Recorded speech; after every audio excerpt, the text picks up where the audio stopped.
Wall Street may have had a strong reaction to that news of the trade talks with China, but in Washington, there is still a lot of work to be done and a lot at stake. Ylan Mui has more. Here in Washington, advisors for President Trump are getting back in touch with their counterparts in China to lay the groundwork for the G20. Our people are starting to deal.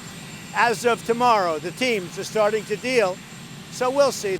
The Trump administration is threatening to impose tariffs on another $300 billion in Chinese goods if this deal falls through.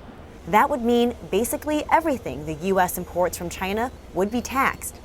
That prospect worries Chuck Grassley, the Iowa Republican who heads the powerful Senate Finance Committee.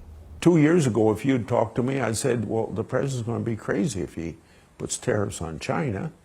Now, as I told him, I admitted to him, I know China wouldn't be negotiating the big things that are negotiating if tariffs hadn't been put on.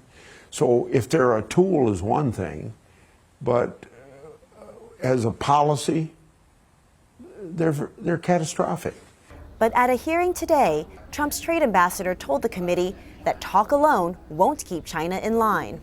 It's a long history of them violating the norms of intellectual property and similar norms, moving forward and making promises and not keeping the promises. So we're in a position where we view ourselves as having the most serious problem you can face in the trade space, with nothing less than the jobs of our children on the line. China is not the only trade deal hanging in the balance.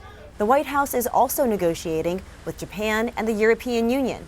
Most importantly, it needs Congress to approve the new trade deal with Canada and Mexico.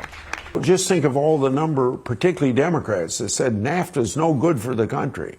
Well, this is an improvement on NAFTA. How could any Democrat vote against it? The administration has already begun reaching out to Democrats in hopes of passing the deal by the end of the summer. For Nightly Business Report, I'm Ylan Mui in Washington.